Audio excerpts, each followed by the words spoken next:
ఒకసారి నా వైపు చూడండి. శ్రమ తర్వాత నీ కొరకు దేవుడు ఏం దాచిపెట్టాడో అది నీకు తెలిస్తే, లైవ్లో వాక్యం వింటున్న బిడ్డలారా, ఈ మర్మయుక్తమైన సంగతి చూడండి. శ్రమ తర్వాత దేవుడు నీ కొరకు ఏ మహిమ దాచిపెట్టాడో అది నీకు తెలిస్తే, శ్రమను కూడా సంతోషంగా నువ్వు అంగీకరించగలుగుతావు. మారా తర్వాత ఏ మాధుర్యాన్ని దాచిపెట్టాడో అది నీకు తెలిస్తే, మారాను కూడా సంతోషంగా నువ్వు అనుభవించగలుగుతావు, ఆస్వాదించగలుగుతావు. అవి ఇట్రా మీకు అర్థమయ్యే భాషలో చెప్పాలంటే, ఈ పిల్లోని పట్టుకొని అవి నేను పెటామని కొడతా, కొట్టిన తర్వాత నీకు ₹1,00,00,000 ఇస్తా అని ముందే కొడతానని చెప్పాను, కొట్టిన తర్వాత ప్రతిఫలం కూడా చెప్పాను. ఇప్పుడు దెబ్బ కొట్టించుకోడా? కాదు. ఏమంటాడు తెలుసా? అన్న ఒక్కటి కాదన్నా 10 దెబ్బలు అంటావా నవా? మా వాడు అంటాడు 10 కాదట 100. మరి నీ బక్కపానం తట్టుకోలేదేమరా? అయినా పర్వాలేదన్నా. ఇప్పుడు ఓ దెబ్బ కొట్టి ₹1,00,00,000 ఇస్తానంటే ఏమంటాడు తెలుసా? అన్న ఒక్కటి కొట్టి నన్ను అన్యాయం చేయొద్దన్నా, కొట్టేది ఒక 10 దెబ్బలు కొట్టన్నా. ఒరే 10 దెబ్బలు కొడితే ఎట్టా? ఈ దెబ్బల తర్వాత 10 కోట్లు వస్తాయి కదన్నా. ఈ దెబ్బల తర్వాత నా ప్రభు బిడ్డలారా, నీ శ్రమ వెనుక దేవుడు దాచి ఉంచిన మహిమ నీకు తెలిస్తే శ్రమకెప్పుడు భయపడో. సింహాల బోనుకు కూడా సంతోషంగా నువ్వు వెళ్ళగలుగుతావు. శ్రమగా తోచదు. ఆ శ్రమ తర్వాత దేవుడు నీ కొరకు దాచిపెట్టిన, ఇప్పుడు అడుగుతా, 1 కొట్టమంటావా 10 కొట్టమంటావా? 10 ఏం చేసుకుంటావురా? 10 కోట్లు పో. మరణం తర్వాత పునరుద్ధానం ఉందని ప్రభువుకు తెలుసు. అందుకనే మరణాన్ని కూడా సంతోషంగా అంగీకరించగలిగాడు. Praise the lord.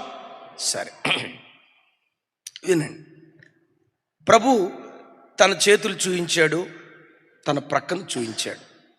ఎస్, ఈయన మన ఆరాధ్య దైవమే, ఈయన యేసుక్రీస్తు వారు అని కొంత వాళ్ళు సమాధానాన్ని పొందుకున్నారు. వెరీ నెక్స్ట్ ప్రభు అక్కడ ఏమన్నారో ఒకసారి చూడండి.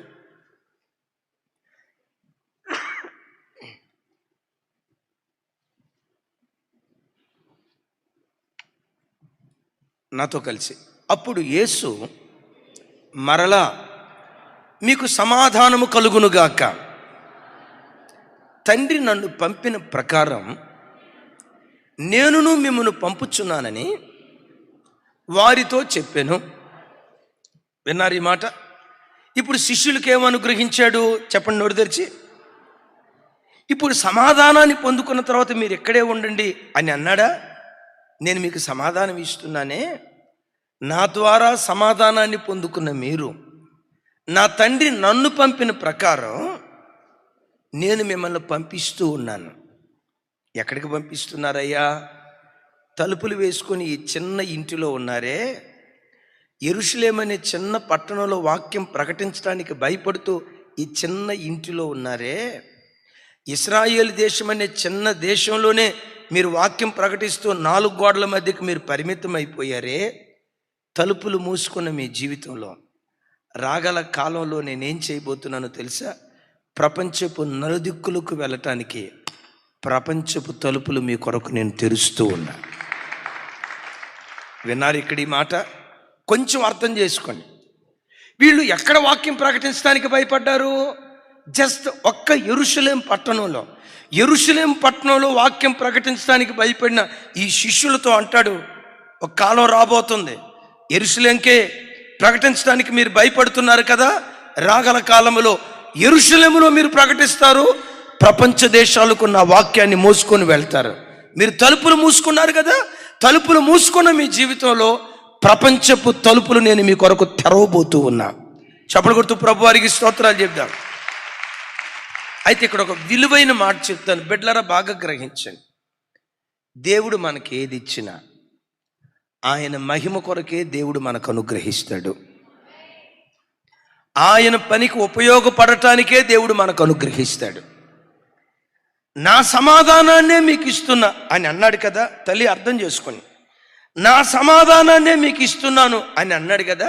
నా సమాధానం మీకు ఇచ్చా కాబట్టి ఇంట్లోకి వెళ్ళి ఏసీ వేసుకొని, ఫ్యాన్ వేసుకొని, ఇప్పుడు అసలే సమ్మర్గా ఏసీ లేకపోతే కూలర్ వేసుకొని గొరకలు పెట్టి హాయిగా ప్రశాంతంగా అనండి గొరకలు పెట్టి నిద్రపోండి అని అన్నాడా.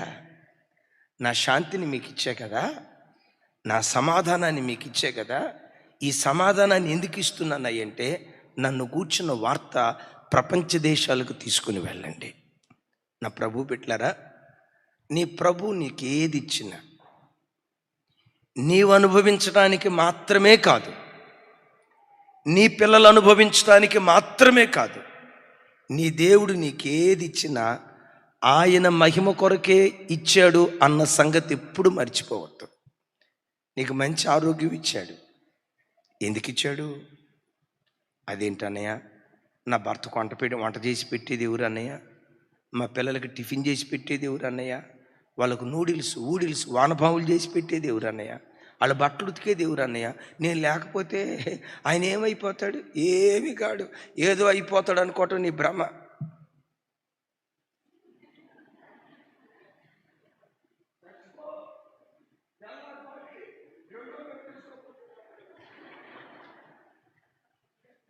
పోలేదు కదా లైవ్ అది. అట్లా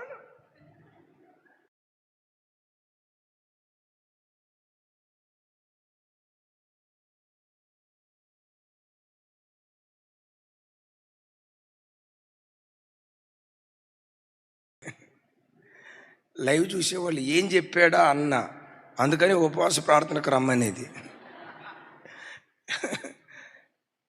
ఏమి కాడు, ఏదో అయిపోతాడు అని నువ్వు అనుకోవటమే.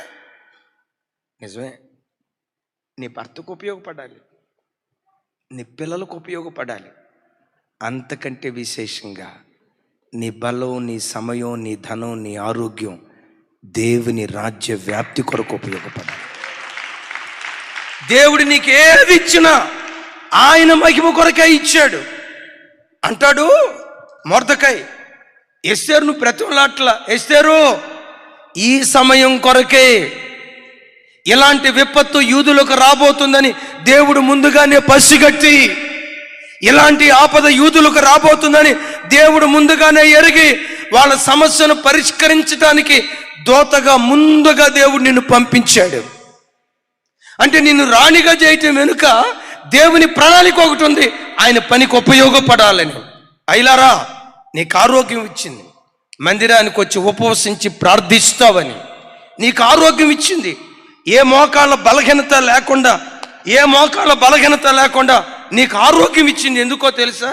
శుభ్రంగా బాస బట్టలు వేసుకొని ఆసనం వేసుకొని ప్రార్థన చేస్తావని కాదు, మోకాళ్ళుని ఉపవాసము చేత, మోకాళ్ళ చేత నా మోకాళ్ళు బలహీనమైపోయాయి అని దావీదన్నాడే.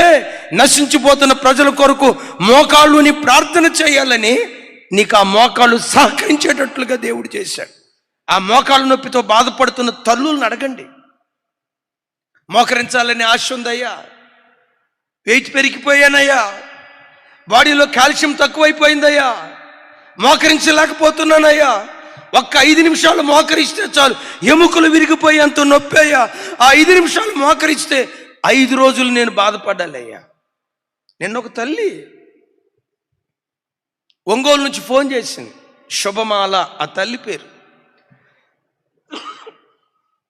నాకు తెలిసి ఫస్ట్ లాక్డౌన్కు ముందు నుంచి ఆ తల్లి మన వాక్యం వింటారు. శుభమాల ఆ తల్లి ప్రయాణమే వెళ్ళేటప్పుడు ఆటోలో కూర్చుంటే 2 వీలర్ అబ్బాయి వచ్చి కొట్టాడట. ఆ యాక్సిడెంట్లో తగలటం మోకాళ్ళ మీద తగిలిందట. ఆ తల్లి సంవత్సరానికి వచ్చేసరికి మీలో కొంతమంది లాగా సంవత్సరానికి వచ్చి 2 పర్యాయాలు 3 పర్యాయాలు 21 రోజు 40 రోజులు కంటిన్యూస్గా ఉపవాసం ఉంటుంది. మేబీ బ్రాహ్మణ కుటుంబం నుంచో దేని నుంచో రక్షించబడింది.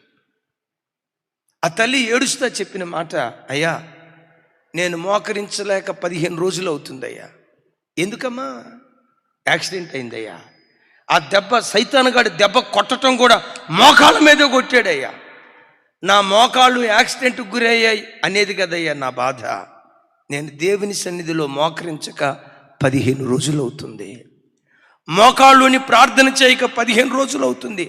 కుర్చీ మీద కూర్చొని ప్రార్థన చేస్తున్నానయ్యా, సోఫా సెట్ మీద కూర్చొని ప్రార్థన చేస్తున్నానయ్యా, నేను మోకరించట్లేదయ్యా. ఏడుస్తూ ఏమందో తెలుసా? మోకరించలేని ఈ బ్రతుకు నాకొద్దయ్యా. దేవుని సన్నిధిలో మోకాళ్ళు ఉండకుండా, దేవుని సన్నిధిలో మోకరించి ప్రార్థన చేయని ఈ జీవితం నాకొద్దయ్యా. గగ్గోలు పెట్టు.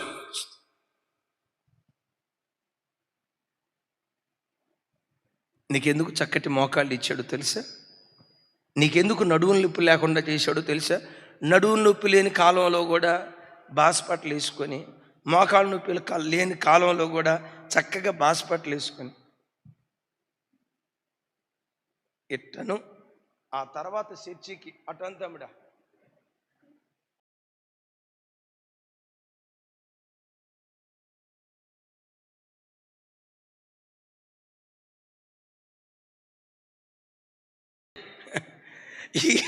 ఏ బలహీనత లేని టైంలో కూడా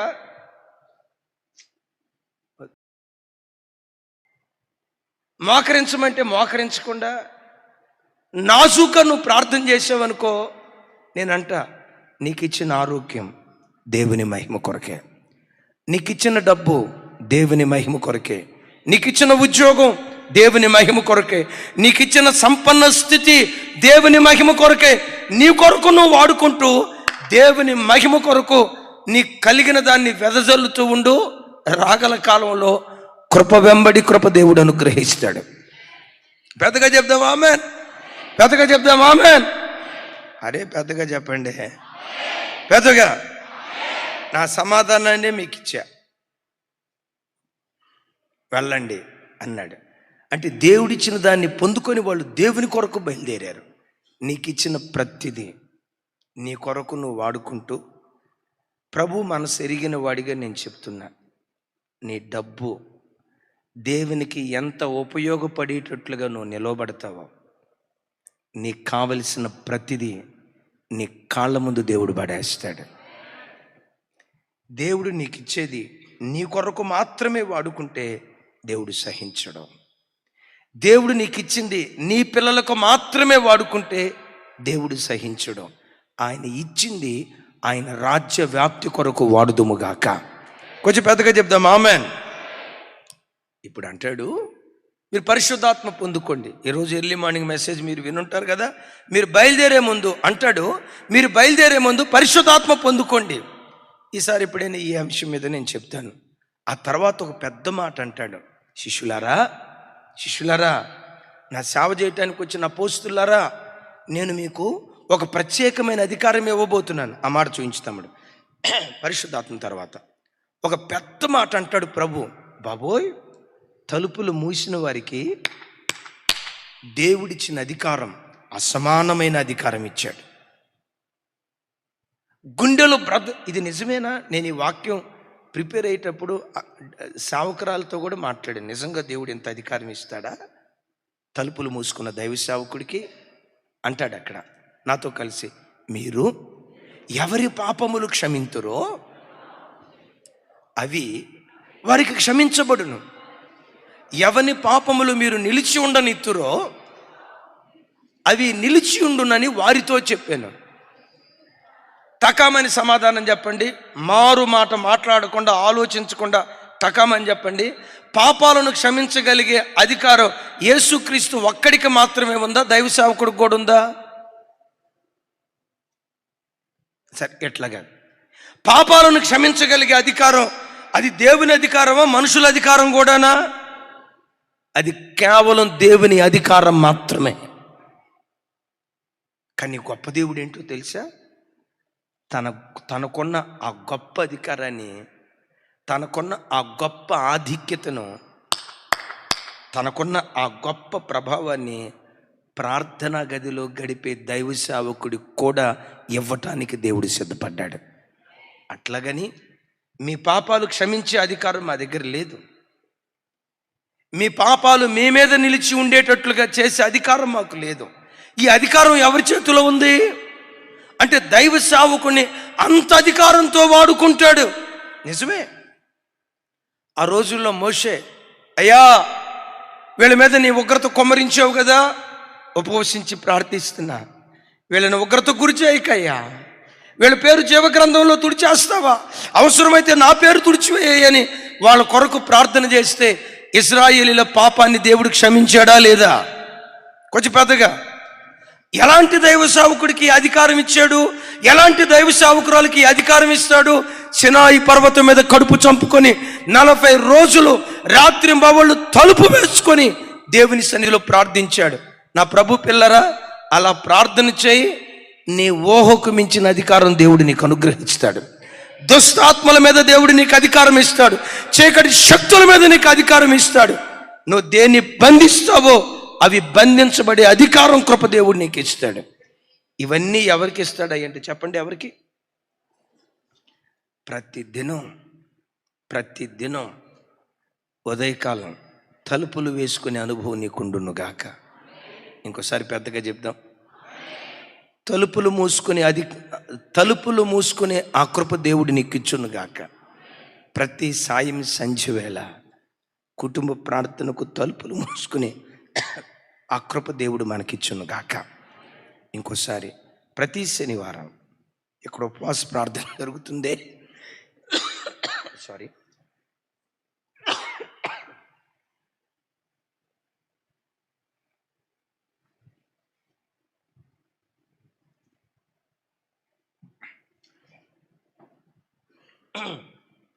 హల్లెలూయా, హల్లెలూయా. ఈ అధికారం అంతా దేవుడు ఎవరికి అనుగ్రహిస్తాడు అంటే తలుపులు మూసుకున్న వ్యక్తికి మాత్రమే దేవుడు అనుగ్రహిస్తాడు. నిజంగా దేవుడు అంత అధికారం ఇస్తాడా? ఇది చెప్పి ప్రభు చిత్తమైతే మరోసారి ఉపవాస ప్రార్థనలో దీని ముగింపు నేను చెప్తాను. నా వైపు చూడు. కుష్ఠొచ్చింది, ముఖం మీద కుష్ఠొచ్చింది, శరీరం అంతా కుష్ఠొచ్చింది. ఆ కుష్టి వ్యాధి తొలగించబడినట్లుగా అహరోను ప్రార్థించాడు, తొలగల. యావత్ ఇశ్రాయేలు ప్రజలు ప్రార్థించారు, తొలగల. ఎవరొచ్చి ప్రార్థిస్తే ఆ కుష్టు రోగం మిరియాముకు తగ్గిపోయింది. చూసారా? అంత అధికారం ఇచ్చాడు తలుపులు మూసుకున్న వ్యక్తికి. అంత అధికారం ఇచ్చాడు తలుపులు మూసుకున్న వ్యక్తికి. దైవజనమా, ఇది నేను చెప్పి ప్రార్థన చేస్తాను. దేవుని సన్నిధిలో ప్రతిదినం తలుపులు మూసుకో. నీ గదిలోకి వెళ్ళి తలుపులు మూసుకో. మన మందిరానికి వచ్చే కొంతమంది తమ్ముళ్ళు ఉన్నారు. వాళ్ళ మామయ్య చెప్తాడు, మా అల్లుడు ప్రార్థన గదిలోకి వెళ్తే 2.5 గంటలు ఆ ప్రార్థన గదిలో నుంచి బయటికి రాడన్నా. నా అల్లుడిని చూసి భక్తి జీవితం నేను నేర్చుకుంటానన్నా. ప్రార్థనా గదిలోకి వెళ్తే 1-2 గంట గది ఎప్పుడు నేను చూడలే. వెళ్ళాడంటే 2 గంటలు గడపకుండా ప్రార్థన గదిలో నుంచి బయటికి రాడన్నా. ప్రార్థన గదిలోకి వెళ్ళేటప్పుడు సెల్ ఫోన్ పక్కన పెడతాడన్నా. ముట్టుకోడన్నా. ఆ 2 గంటల సేపు ఫోన్ పక్కన పెట్టి ఏకాంతంగా ప్రభుతో గడుపుతాడన్నా. వాక్యం చదవకుండా మోకాళ్ళలో నుంచి లేవడన్నా. ఆ బిడ్డ ప్రార్థించేటప్పుడు ఇంట్లో ఎవరో చనిపోతే ఎట్లా ఏడుస్తారో అట్లా ఏడుస్తా ప్రార్థన చేస్తాడన్నా. నా అల్లును చూసి నేను ప్రార్థనా జీవితం నేర్చుకున్నానన్నా అంటూ అన్నాడు. మా ఇంట్లో అల్లుడుగా అడుగు పెట్టినప్పుడు ఒక కంపెనీలో జస్ట్ సూపర్వైజర్గా, ఒక ఆఫీసర్గా ఉద్యోగం ప్రారంభించాడు. ఈరోజు నా అల్లుడిని ఏజీఎంగా, అసిస్టెంట్ జనరల్ మేనేజర్గా నా అల్లుడిని దేవుడు దీవించాడన్నా. అధికారం ఇచ్చాడు. ఎందుకు అధికారం ఇచ్చాడో తెలుసా? తలుపులు వేసే అనుభవం ఉంది. బైబిల్లో ఒక అద్భుతమైన మాట చూయించి నేను ప్రార్థన చేస్తాను. చూడండి, కీర్తనల గ్రంథం 89వ కీర్తన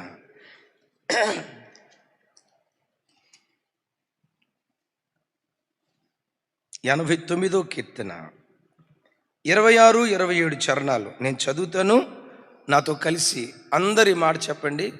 నీవు నా తండ్రివి, నా దేవుడవు, నా రక్షణ దుర్గమని అతడు నాకు మొరపెట్టును. కావున నేను అతన్ని నా జ్యేష్ఠ కుమారునిగా చేయుదును, భూరాజులలో అత్యున్నతునిగా ఉంచెదను. చప్పట్లు కొడుతూ ప్రభు వారికి స్తోత్రం. దావీదు ప్రార్థించేటప్పుడు ఎట్లా ప్రార్థించేవాడట? నీవు నా తండ్రివయ్యా అనండి ఒకసారి. నువ్వు నా దేవుడు అయ్యా అనలేదు, ముందు ఏమన్నాడు? ప్రార్థించే ప్రతి ప్రార్థనా పరుడికి ప్రార్థన గదిలోకి వెళ్ళేటప్పుడు నా దేవునితో మాట్లాడుతున్నాను అన్న గ్రహింపుతో పాటు దానికంటే ముందుగా నా తండ్రితో మాట్లాడటానికి వెళ్ళబోతున్నాను. ఆ స్వాతంత్రంతో తండ్రి దగ్గరికి మనం వెళ్ళాలి.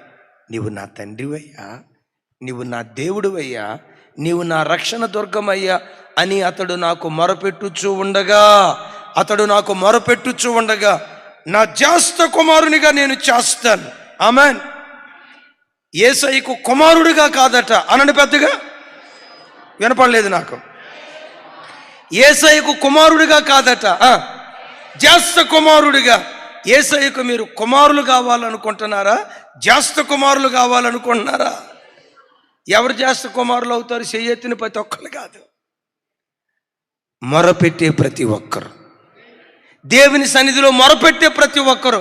జ్యేష్ఠ కుమారుడికి దేవుడిచ్చే ఆధిక్యత ఏంటంటే, ఓ తండ్రికి 3 ఎకరాల పొలం అనుకోండి, చిన్నోడికి ఎకరం ఇచ్చి పెద్దోడికి 2 ఎకరాలు ఇస్తారు. అంటే అందరికీ ఇచ్చింది ఒక భాగం అయితే జ్యేష్ఠుడికి 2 అంతలు ఇస్తారు.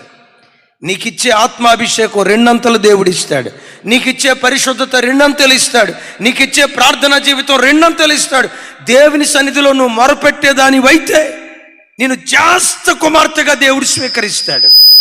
అంతకంటే విశేషంగా భూరాజులందరిలో నేను అతనిని అత్యున్నతునిగా చేస్తాను అనండి ఆ మాట. భూరాజులందరిలో నేను అతనిని అత్యున్నతునిగా చేస్తాను. నిజమే, ఇజ్రాయేలు దేశాన్ని పరిపాలన చేసిన రాజులు 42 మంది రాజులు, సౌలు కాలం మొదలుకొని చివరి వరకు 42 మంది రాజులు పరిపాలన చేశారు. టకామని చెప్పండి, ఈ 42 మంది రాజుల్లో ఇజ్రాయేలు దేశాన్ని పరిపాలన చేసిన రాజుల్లో అత్యుత్తమమైన రాజు ఎవరు? దావీదా? మీ చుట్టంలాగా చెప్తారేంటమ్మా? మహారాజు అయిన దావీదు అనండి. మహారాజు అయిన దావీదు మహారాజుగా అత్యున్నతునిగా ఎందుకు ఊరేగాడో తెలుసా? తలుపులు వేసుకునే అనుభవం దావీదుకుంది. అమ్మా, రోజు తలుపులు వేసి ప్రార్థన చేసుకునే అనుభవం నీకుందా? 1-2 గంటలు దేవుని సన్నిధిలో మోకాళ్ళుని కన్నీళ్లతో దేవుని పాదాలు తడిపే అనుభవం నీకుందా? ఈరోజు మందిరానికి వచ్చారు, మంచిదే. కానీ మిమ్మల్ని అడుగుతున్న మాట, మీకు వ్యక్తిగతంగా ఇంటిలో ఏకాంతంగా ప్రార్థన చేసే ఆ ప్రార్థన అనుభవం నీకుందా? అదే నీకుంటే నేను జ్యేష్ఠ కుమారుడిగా నా దేవుడు స్వీకరిస్తాడు. భూరాజులందరిలో అత్యున్నతునిగా నా దేవుడు నిలవబెట్టునుగాక.